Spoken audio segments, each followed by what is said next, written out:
बिस्मिल्लाहिर्रहमानिर्रहीम। Dear students, उम्मीद है आप सब खैरियत से होंगे।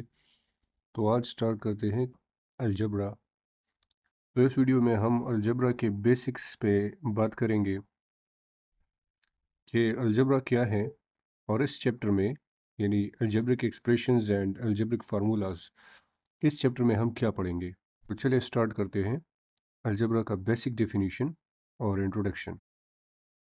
तो अलजबरा का सबसे बेसिक डेफिनेशन है the study of constants and variables.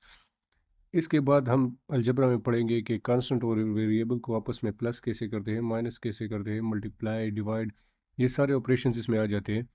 लेकिन सबसे बेसिक डेफिनेशन है the study of constants and variables. पूरी अलजबरा में हम सिर्फ कांस्टेंट और वेरिएबल के गिर्द घूमते रहते हैं, इनकी एडिशन, सब्ट्रैक्शन, मल्टीप्लिकेशन, एडिशन, ये सारे ऑपरेशंस करते रहते हैं, स्क्वायर रूट वगैरह। तो इसका मतलब सिर्फ ये है कि हमने अलजबरा में सिर्फ वेरिएबल्स और कांस्टेंट्स के बारे में स्टडी करनी है। अब हम कांस्टेंट और वेरिएबल पे बात करेंगे कि ये दोनों क्या चीज़ें हैं, इनकी addition, subtraction, multiplication, addition, division, ये कैसे होगा, इनसे अलजेब्रिक टर्म कैसे बनेगा, अलजेब्रिक एक्सप्रेशंस कैसे बनेंगे, अलजेब्रिक फार्मूलाज कैसे बनेंगे। डेफिनेशन के साथ साथ अलजेब्रा की थोड़ी सी इंट्रोडक्शन भी कर देते हैं। तो 820 AD में, यानी आज से तकरीबन 1200 साल पहले, मोहम्मद इब्न मूसा अल ख्वारिज़मी, जो कि एक मुसलमान मैथमेटिशियन है, उसने एक किताब लिखी थी जिसका नाम था अलजबर वल मुकाबला। उस किताब का नाम था अलजबर वल मुकाबला। ये किताब उन्होंने वेरिएबल्स के बारे में लिखी थी। इस किताब में वेरिएबल्स के ऑपरेशन के बारे में था कि वेरिएबल्स को आपस में प्लस, माइनस, मल्टीप्लाई, डिवाइड कैसे करते हैं, इन सारे ऑपरेशंस के बारे में इस किताब में लिखा गया था। ये किताब बाद में यूरोप में ले जाया गया और इसका इंग्लिश में तर्जुमा कराया गया। इंग्लिश में तर्जुमा करने के बाद ये इसका नाम अलजबर से बन गया अलजबरा। अब ये थोड़ी सी इंट्रोडक्शन तो हो गई। अब आते हैं अपने असल टॉपिक की तरफ, algebraic expressions and algebraic formula. ये अलजब्रिक एक्सप्रेशंस कैसे बनते हैं। तो स्टार्ट करते हैं कांस्टेंट्स और वेरिएबल से। तो अभी बात करते हैं कांस्टेंट और वेरिएबल पे। कांस्टेंट ये इंग्लिश का लफ्ज़ है, इसका मतलब है मुस्तकिल, यानी एक ऐसी चीज़ जो तब्दील ना होती। कांस्टेंट एक ऐसी क्वांटिटी है, एक ऐसी चीज़ है जिसकी कीमत तब्दील ना होती हो और ये हमें मालूम हो। वेरिएबल का मतलब होता है जो बदलने वाला होता है, जो बदलता रहता है या जिसकी कीमत बदलती रहती हो, उसको वेरिएबल कहते हैं। आसान अल्फाज में अगर हम ये कहें तो कांस्टेंट का मतलब होता है मालूम मिकदार, यानी जो चीज़ हमें मालूम हो उसे हम कांस्टेंट कहेंगे, जो चीज़ हमें मालूम ना हो उसको वेरिएबल कहेंगे, ना मालूम। इन अल्फाज में ये आसानी से समझा जा सकता है।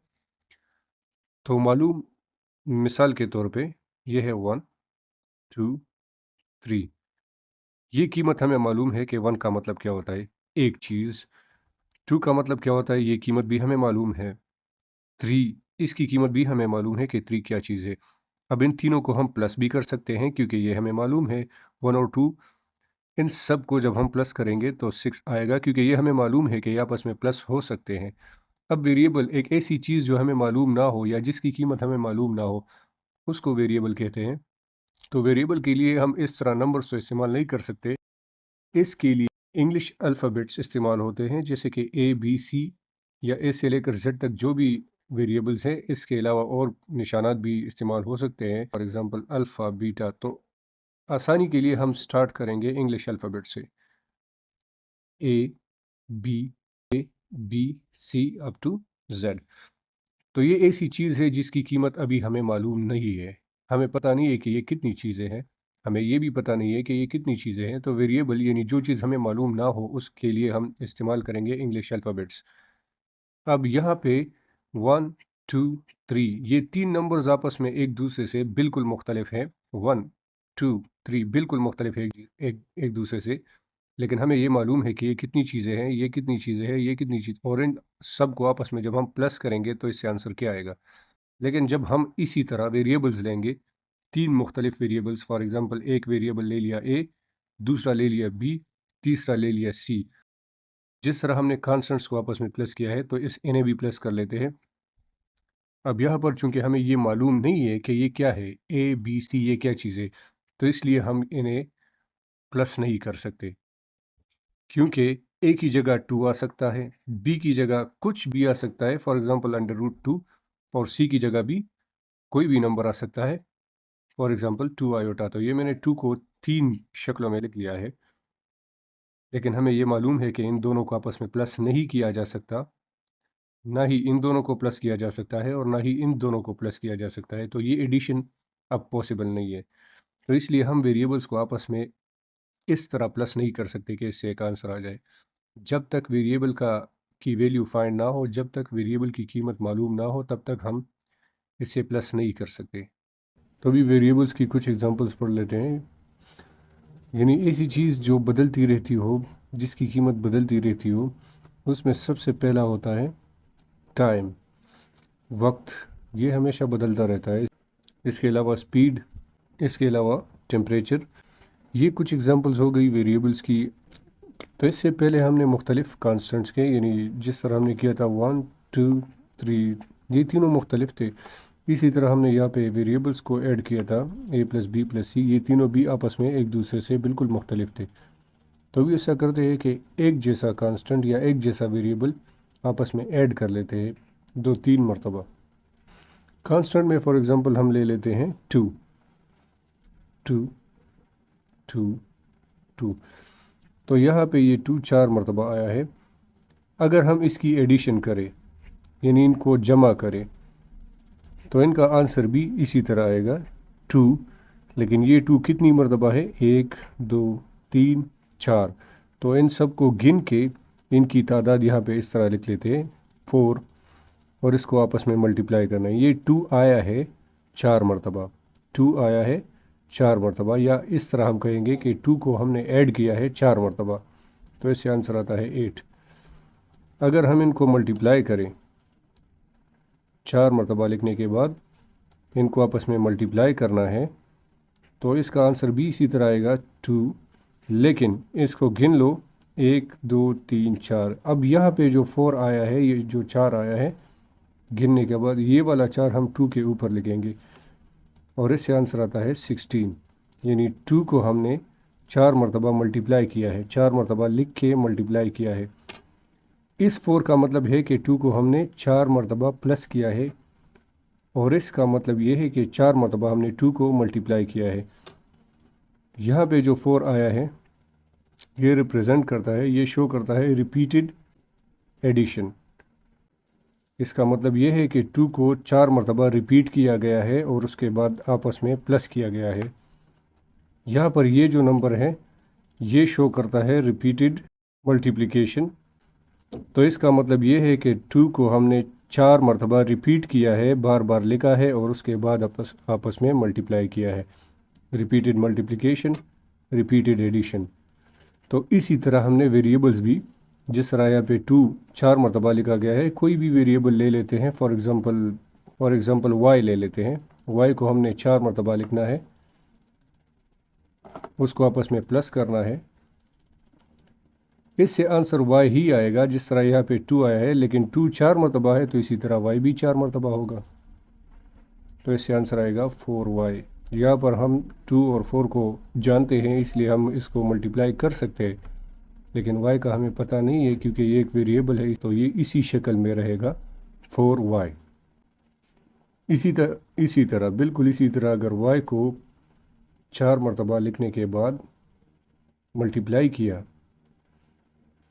तो इसका आंसर भी y ही आएगा। y हमने लिखा है 1 2 3 4, 4 मरतबा, और मल्टीप्लाई किया है, तो जब मल्टीप्लाई किया है, मल्टीप्लाई करने के बाद ये तादाद इसके ऊपर आएगी इस तरह, जिस तरह यहाँ पे 2 के ऊपर आया है। तो y को 4 मरतबा मल्टीप्लाई किया है, y को 4 मरतबा प्लस किया है आपस में। अब ये जो चीज़ बन गई है, जिसमें एक नंबर है और इसके साथ एक वेरिएबल है, एक नंबर है और इसके साथ एक वेरिएबल है, तो इसका मतलब ये है, इससे बन गया एक अलजेब्रिक टर्म, एक ऐसा टर्म जिसमें वेरिएबल भी है, एक नंबर भी है उसके साथ, इसको कहते हैं अलजेब्रिक टर्म। तो ये एक टर्म बन गया और ये दूसरा टर्म बन गया। तो अभी हमारे पास अलजेब्रिक टर्म्स आ गए, जिस तरह अभी आया था y पावर 4 और 4y, दो ऐसे टर्म्स आ गए हैं।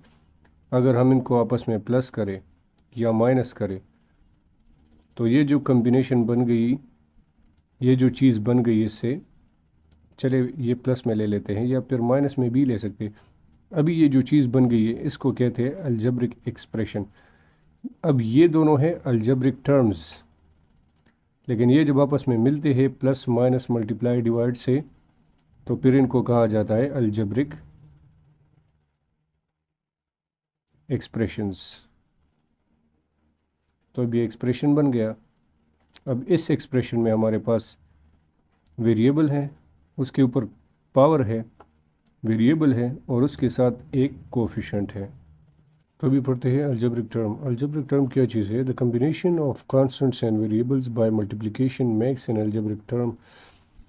इसका मतलब ये है कि अगर कोई वेरिएबल है, जिस तरह अभी हमने पढ़ा, चूँकि इसे आता है 3y, यहाँ पर एक नंबर है जो कांस्टेंट नंबर है, यहाँ पर एक वेरिएबल है, और इससे पहले एग्जांपल्स में हमने पढ़ा कि ये 3 और ये 4 ये असल में आपस में इधर मल्टीप्लाई होते हैं, 3y बनता है। जिस तरह 4 और 2 आपस में मल्टीप्लाई किए थे तो 8 आया था, तो इसी तरह ये भी मल्टीप्लाइड है। तो इसी तरह मल्टीप्लिकेशन हो गई एक कांस्टेंट नंबर की और वेरिएबल्स की, तो इससे बन गया एक अलजेब्रिक टर्म। लेकिन यहाँ पर ये जो नंबर वेरिएबल के साथ मल्टीप्लाई हो रहा है, ये जो नंबर वेरिएबल के साथ मल्टीप्लाई हो रहा है, यहाँ पर ये कांस्टेंट नंबर नहीं कहलाता, इसको यहाँ पर कोफिशिएंट कहते हैं। कोफिशिएंट, अब इसका नाम चेंज हो गया, कोफिशिएंट ऑफ वेरिएबल या कोएफिशिएंट ऑफ y। तो ये y के साथ मल्टीप्लाई हुआ है इसलिए इसे कोएफिशिएंट कहते हैं, कोएफिशिएंट। इसके अलावा हमने दूसरी एग्जांपल में पढ़ा कि y को जब y के साथ मल्टीप्लाई किया जाता है रिपीटेडली मल्टीप्लाइड, तो y को हमने मल्टीप्लाई किया है लेकिन 3 मरतबा मल्टीप्लाई किया है, तो इससे बन गया है y पावर 3 यानी y क्यूब। अब यहाँ पे ये वेरिएबल है, अभी हमने पढ़ा, और ये इसका एक्सपोनेंट है या पावर है, तो हम इसको अभी नाम देते हैं पावर। तो ये आ गया एक्सपोनेंट या पावर, और ये बन गया वेरिएबल। ये भी एक नंबर है, ये भी एक नंबर है, ये वेरिएबल है, ये आपस में मल्टीप्लाइड हुए, मल्टीप्लिकेशन की वजह से ये बना है। अब यहाँ पे ये भी मल्टीप्लिकेशन की वजह से बना है, तो इसीलिए हमने कहा कि अलजेब्रिक टर्म कांस्टेंट नंबर और वेरिएबल का कम्बिनेशन होता है, और वो भी मल्टीप्लिकेशन की वजह से जो कम्बिनेशन बने उसको अलजेब्रिक टर्म कहते हैं। तो अलजेब्रिक टर्म्स हमारे पास यहाँ पे आ गए हैं y क्यूब और 3y, ये कुछ एग्जांपल्स आ गई। यहाँ पे जो पावर है इधर y के ऊपर पावर 1 है, क्योंकि ये एक मरतबा है, एक मरतबा, तो ये y पावर 1 हुआ। और यहाँ पे है y पावर 3, लेकिन इसका कोफिशिएंट 1 है और इसका कोफिशिएंट 3 है, तो ये पूरा का पूरा एक अलजेब्रिक टर्म बन गया। इसके अलावा इनके साथ जो साइन है, इनके साथ प्लस साइन है, इनके साथ भी प्लस साइन है। अगर मैंने माइनस वाई को आपस में प्लस किया होता, माइनस वाई को 3 मरतबा लिखा होता, तो इसका आंसर आता -3y, तो फिर ये बनता -3y। तो एक अलजेब्रिक टर्म में साइन होता है, कोएफिशिएंट होता है, वेरिएबल होता है और उसके ऊपर पावर भी होता है, +3y पावर 3। अब ये पूरा का पूरा एक अलजेब्रिक टर्म बन गया। यहाँ पे ये हो गया इसका साइन, जिसको ऑपरेशनल साइन भी कहते हैं, ये बन गया इसका कोफिशिएंट, ये बन गया वेरिएबल, और ये है इसका एक्सपोनेंट। तो एक अलजेब्रिक टर्म में हमारे पास ये 4 चीज़ें होती हैं। अब आते हैं अलजेब्रिक एक्सप्रेशंस की तरफ। तो अलजेब्रिक एक्सप्रेशंस, ये असल में अलजेब्रिक टर्म्स जब आपस में मिलते हैं, कंबाइंड होते हैं प्लस और माइनस के ज़रिए, तो उससे जो चीज़ बनती है उसको कहते हैं अलजेब्रिक एक्सप्रेशन। फॉर एग्ज़ाम्पल अभी जो हमने पढ़ा 3y³ और इसके साथ 4y, ये एक अलजेब्रिक टर्म था, ये भी एक अलजेब्रिक टर्म था। इनको जब आपस में प्लस किया जाता है या माइनस किया जाता है तो फिर उसको कहते हैं अलजेब्रिक एक्सप्रेशन। अब ये जो कम्बिनेशन बन गई है इसको कहते हैं अलजेब्रिक एक्सप्रेशन। जिस तरह इंग्लिश में मुख्तलिफ लेटर्स मिल के एक वर्ड बनाता है, फिर वर्ड्स मिल के एक सेंटेंस बनाता है, इसी तरह यहाँ पे कांस्टेंट और वेरिएबल्स मिल के आपस में एक अलजेब्रिक टर्म बनाते हैं, फिर अलजेब्रिक टर्म्स आपस में मिल के एक अलजेब्रिक एक्सप्रेशन बनाते हैं। अभी अगर किसी को यहाँ पे कन्फ्यूजन हो कि यहाँ पे भी y है और यहाँ पे भी y है तो हम इन दोनों को आपस में प्लस या माइनस क्यों नहीं कर सकते, इनका आंसर क्यों नहीं आ सकता। तो यहाँ पे ये एक मुख्तलिफ अलजेब्रिक टर्म है, ये मुख्तलिफ अलजेब्रिक टर्म है, तो इसको एक्सपेंड करने की ज़रूरत ही नहीं है। यहाँ पे हम डायरेक्ट डिग्री को देख लेते हैं। यहाँ पे y⁻3 है और यहाँ पे y⁻1 है। चूँकि ये दोनों एक दूसरे से बिल्कुल मुख्तलिफ है इसलिए अब इनको आपस में प्लस नहीं किया जा सकता, माइनस नहीं किया जा सकता जब तक इनके ऊपर पावर सेम ना आ जाए।